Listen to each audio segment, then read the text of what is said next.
mwamba wenye imara, kwako nitajificha. Maji ya damu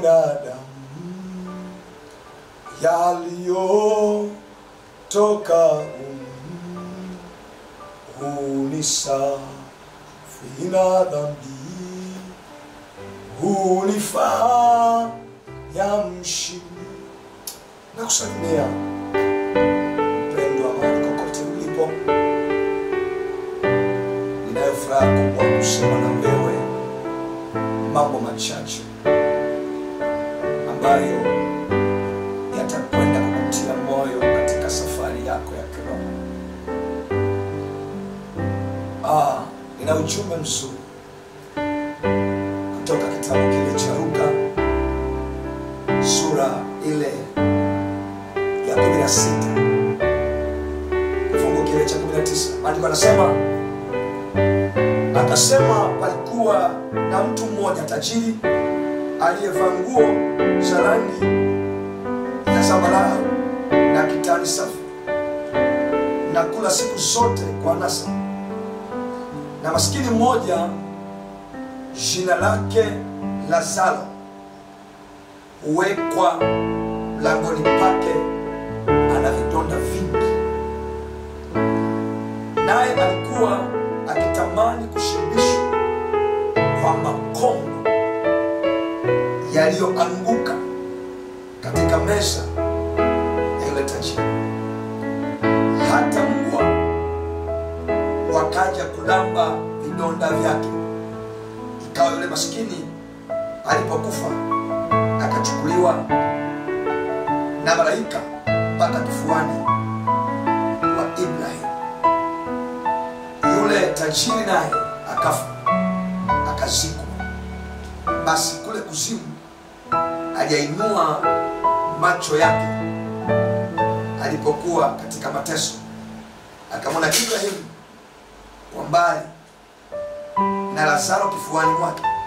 Akalia akasema, baba Ibrahim, nihurumie, mtume Lazaro achovye ncha ya kidole chake majini, au burudishe ulimi wangu, kwa sababu ninateswa katika moto. Kuna jambo nataka niseme kwa habari ya Lazaro na tajiri. Tunamwona hapa maisha ya tajiri na tunayaona maisha ya Lazaro akiwa duniani. Na ukisoma historia ya Lazaro, alikuwa ni mtu mwaminifu, mtu ambaye ameokoka, anamjua Mungu, lakini maskini.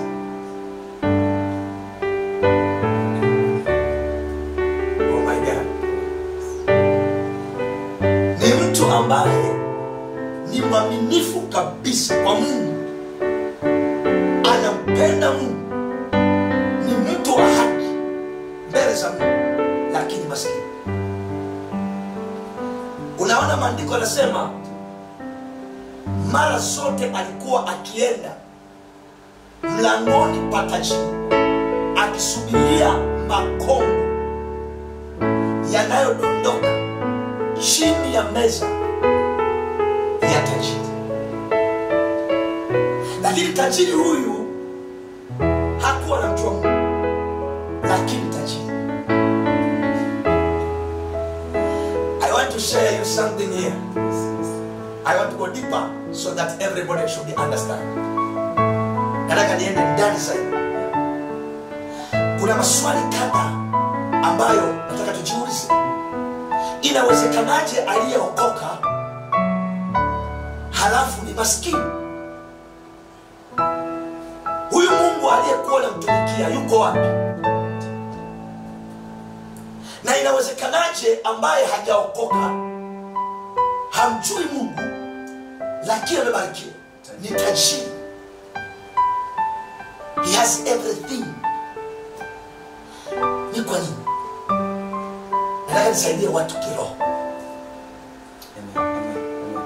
Nguvu ya utajiri haiji kwako kwa sababu umeokoka. Nguvu ya utajiri haiji kwako kwa sababu umeokoka. Nataka mtu mmoja nielewe hapa. Oh my God. Hallelujah. Hallelujah. Hallelujah. Lazaro pamoja na wokovu wake, pamoja na uaminifu wake, pamoja na maombi yake, alishindwa kufanikiwa. Maana yake ni alikosa ufahamu. Alikosa ufahamu. Roho ya utajiri haiji kwa njia ya maombi.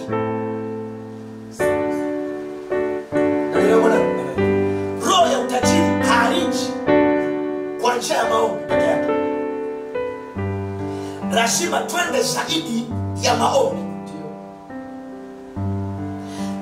Unamwona tajiri, yeye anafanya kazi.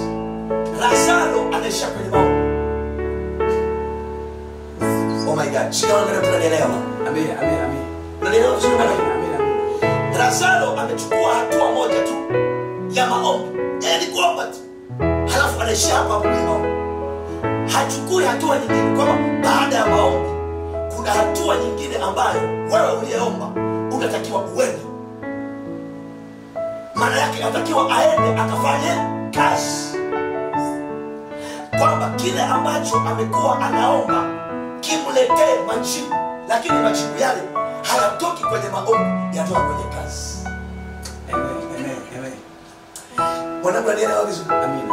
Wanangu wanaelewa vizuri? Amen, amen. Angalia, ufahamu huo ukapelekea mpaka Lazaro anakufa akiwa maskini. Nataka nizungumze na watu ambao ni walokole. Amen. Baada ya maombi kuna hatua nyingine ambayo wewe unayeomba unatakiwa ufanye, kwamba ushughulishe yale maombi uliyoomba kwa vitendo. Uende ufanye kazi. Ni kweli umefunga, lakini katika kufunga kwako hakuwezi kuruhusu majibu mpaka wewe uliyefunga uchukue hatua kwenda kufanya kazi mahali, ili maombi yako yaweze kuwa sababu ya kulainisha kazi yako. Ndani ya kazi ndipo unaona matokeo ya baraka zako.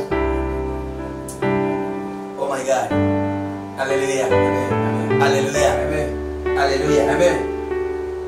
Kuna namna ambavyo walokole wamekaa kwenye dhana potofu. Wanaishia tu kwenye maombi, lakini hawaingii kwenye matendo. Kuna mambo ya rohoni na kuna mambo ya mwili. Maombi ni kitu cha rohoni ambacho kinatakiwa kidhihirishe maombi yale katika mwili. Sasa huyu anayeomba, kwa kuwa umetuma maombi yako, ni message katika roho, manake umepanda mbegu rohoni. Sasa lazima ile mbegu ambayo umepanda rohoni ianze kuota mwilini. Lakini inaotaje mwilini? Kwa kujishughulisha, ili matokeo ya kile ambacho naomba kiweze kuonekana. Najua namsaidia mtu hapa. Amen, amen. Hallelujah. Amen. Hallelujah. Amen. Ninaongea na mtu ambaye anatamani awe tajiri. Amen, amen. Anatamani uchumi wake ufanyeje? Uinuke. Ni kweli umeokoka, lakini ulokole hauna nafasi ya kubeba mafanikio yako. Ila baada ya kuchukua hatua ndani ya ulokole, kwamba katika ulokole wako, katika maombi yako, unaanza kujishughulisha, unaanza kupambana, unatafuta mtaji, unafungua duka mapema, unafanya biashara, ndipo yale maombi yanaanza kuchukua nafasi ya kufungua milango. Oh my God. Amen.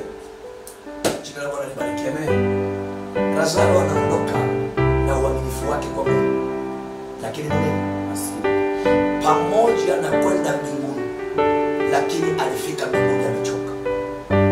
Kitu ambacho sisi tuliokoka hatustahili. Hatutakiwi kwenda mbinguni tukiwa tumefanya nini? Tumechoka. Mungu anatukirimia neema zote. Mungu anatukirimia baraka zote. Ni hali tu ya kutokuelewa kwamba wewe uliokoka lazima uchukue nini? Hatua. Lazima uchukue hatua. Lazima uchukue hatua. Lazima uchukue hatua. Sasa naongea na mtu ambaye sijui uko wapi. But I want to tell you something in your life. Work after prayer. Work after prayer. Work. You will see the glory of God in your life. Let me pray for you. Nataka niombe mtu mmoja ambaye mlikuwa pengine mtaelewa. Pamoja na maombi haya ambayo nakuombea, iwe ni biashara, iwe ni chanzo cha mapato yako, hakikisha unachukua hatua. Baada ya maombi haya, ufanye kazi. Ufanye kazi. Ninaweza kukupa mifano mingi katika Biblia ya watu ambao walikuwa wakifanya kazi ya Mungu na wakifanya kazi kama hiyo. Tunaona Paulo. Paulo ni mtume na ni mtu ambaye alipewa neema ya kuisukuma injili kwa mataifa mengi, lakini akimaliza jioni alikwenda kushona matunda ili asiwalemee watu. Naongea na wachungaji ambao mnaniangalia. Naongea na watu wote ambao mnaniangalia. Ndani ya ulokole peke yake hautakupa majibu, au maombi peke yake hayatakupa majibu. Chukua hatua. Inua mkono mahali ulipo, nikuombee. Naombea biashara yako, naombea mtaji wako, naombea kazi yako. Hata kama umeajiriwa, lakini hakikisha hapo ulipoajiriwa, fanya kazi. Fanya kazi ili upate kibali kwa aliyekuajiri. Usidhani maombi peke yake yana uwezo wa kukupa kibali, lakini baada ya maombi fanya kazi. Baba, katika jina la Yesu Kristo wa Nazareth, wewe ni Mungu. Ni Mungu wa haki. Ni Mungu uinuaye, na ukiinua hakuna wa kushusha. Ninamwombea mtu mmoja ambaye ananiangalia, sijui uko wapi na sielewi anapitia nini, lakini iko mahali hapo. Kwa kuwa hakuna umbali katika maombi, neema imwangukie in the name of Jesus. Neema ikuangukie by the power of Holy Ghost. Neema ikuangukie, na Mungu achilie mafunuo ya kufanya kazi kwa bidii, ili katika kazi yako milango ifunguke, uchumi ufunguke, baraka zifunguke, ukamwone Bwana. Tokea sasa ninakemea roho ya umaskini kwenye maisha yako, lakini zaidi sana Mungu akupe neema ya kufanya kazi katika jina la Yesu Kristo wa Nazareth. Kila mmoja anayeniangalia aseme amen. Amen. Naitwa Prophet Onesmo Chuma Channel.